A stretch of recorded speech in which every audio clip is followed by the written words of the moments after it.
શ્રી કૃષ્ણ મિત્રો, કેમ છો? મજામાં ને? આજે આપણે એકદમ સરસ મસ્ત મજાનો નાસ્તો બનાવવાના છીએ.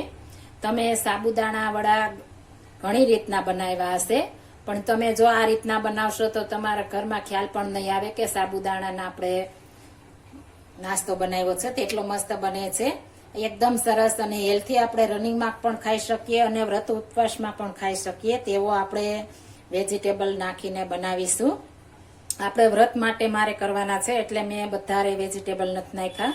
આપણે 1 કપ સાબુદાણા લીધા છે. આપણે કોઈ પણ સાબુદાણા નાના મોટા આવે તે લઈ લેવાના છે અને મેં શેકી લીધા છે. અત્યારે વરસાદને કારણે ભેજ હોય છે તો આપણે આરામોરા ભેજ ઉડાડી દેવાનો છે તેવા શેકવાના છે. અને તેના અડધો આપણે મોરૈયો લીધો છે. આપણે મોરૈયો 1 ભાગનો અને 2 ભાગના સાબુદાણા લેવાના છે. 1 બટેટું આપણે છાલ ઉતારીને લઈ લીધું છે.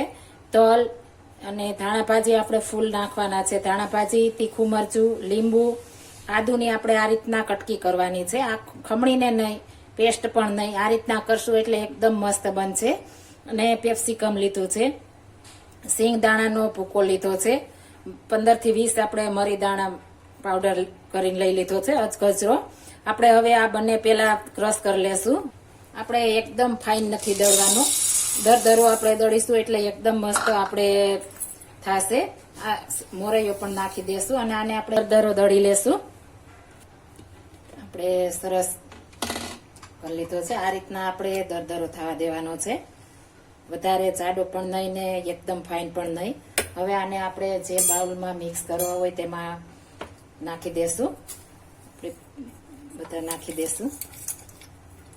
હવે આપણે બટેકાના બાઈટ કરી લેશું. આપણે આને પણ ક્રશ કરવાના છે એટલે નાના મોટા જેવા થાય તેવા ચાલશે.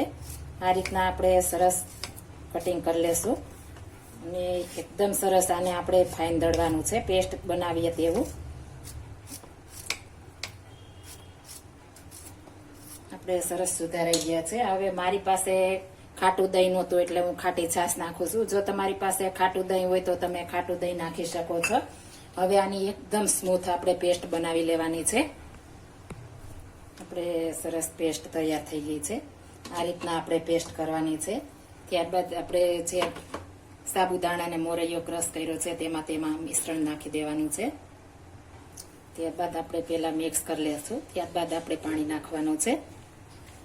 આપણે આ એકદમ મસ્ત, અને તમે કોઈ પણ વ્રત ઉપવાસ હોય તો તમે આ ખાધું હોય તો તમારે આખો દિવસ એનર્જી રહેશે અને પેટ તમારું ખાલી નહીં લાગે. એકદમ સરસ, આપણે ભૂખ પણ ન લાગે. આ રીતના બનાવીશું તો આપણે જેનાથી મોરૈયો લીધો તે જ વાટકો આપણે પાણી ભરી લીધું છે. 1 વાટકો આપણે પાણી નાખી દેશું અને સરસ પહેલા મિક્સ કરી લેશું.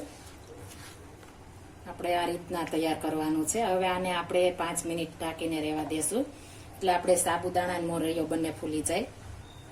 આપણે 7 મિનિટ થઈ ગઈ છે. આપણે સરસ આ રીતના બેટર બનાવવાનું છે. આ રીતના હશે એટલે એકદમ મસ્ત થશે. હવે આપણે જે મસાલા લીધા છે તે બધા મિક્સ કરી દેશું.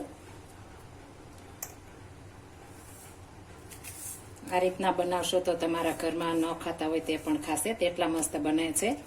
અને જો તમે વ્રત ન હોય તો તમે કોઈ પણ વેજીટેબલ, વટાણા, ગાજર બધું નાખી શકો છો. અને આપણે આને એકદમ સરસ અને સ્વાદિષ્ટ બનાવવાના છે.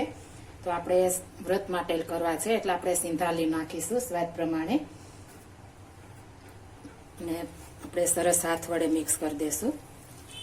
આપણે સરસ બેટર તૈયાર થઈ ગયું છે. મારા પેલા બાઉલમાં વધારે હતું એટલે મિક્સ કરવામાં તકલીફ પડતી હતી એટલે મેં મોટું બાઉલ લઈ લીધું છે. 2 ચપટી આપણે ખાવાનો સોડા આવે છે તે નાખવાનો છે, આપણે વધારે નહીં. અને ઉપરથી આપણે લીંબુ નીચોઈ દેશું અને લીંબુ નાખશું તો આ ખાટા મજા આવી જાય. આપણે એટલા મસ્ત બનશે. ઉપરથી આપણે 1 ચમચી ગરમ તેલ નાખવાનું છે, 1 ચમચી નાખવાનું છે. અને હવે સરસ મિક્સ કરી લેશું. આપણે આંગળી હેતું હોય તેવું તેલ નાખવાનું છે એટલે આપણે મોઢામાં ડૂચો ન વળે અને આપણે વડા પણ મસ્ત બને. આ રીતના આપણે સરસ મિક્સ કરી લેશું. સાઈડમાં આપણે સોડા નાખ્યા પહેલા તેલ ગરમ મૂકી દેવાનું છે એટલે આપણે ફટાફટ બનાવી શકીએ. આ રીતના આપણે બનાવીને હવે સાઈડમાં તેલ ગરમ મૂકી દીધું છે અને આપણે નિમક સ્વાદ પ્રમાણે ચાખી લેવાનું છે. આપણે તેલ સરસ ગરમ થઈ ગયું છે. હવે આપણે આ રીતના હાથમાં લઈને આ રીતના તમારે જેવડી સાઈઝના કરવા હોય તે પ્રમાણે કરી શકો છો. આ રીતના આપણે સમાય તેટલા પાડી લેશું અને આપણે તે એકદમ સરસ બ્રાઉન કલરના થવા દેવાના છે. આ રીતના આપણે બધા પાડી લેશું.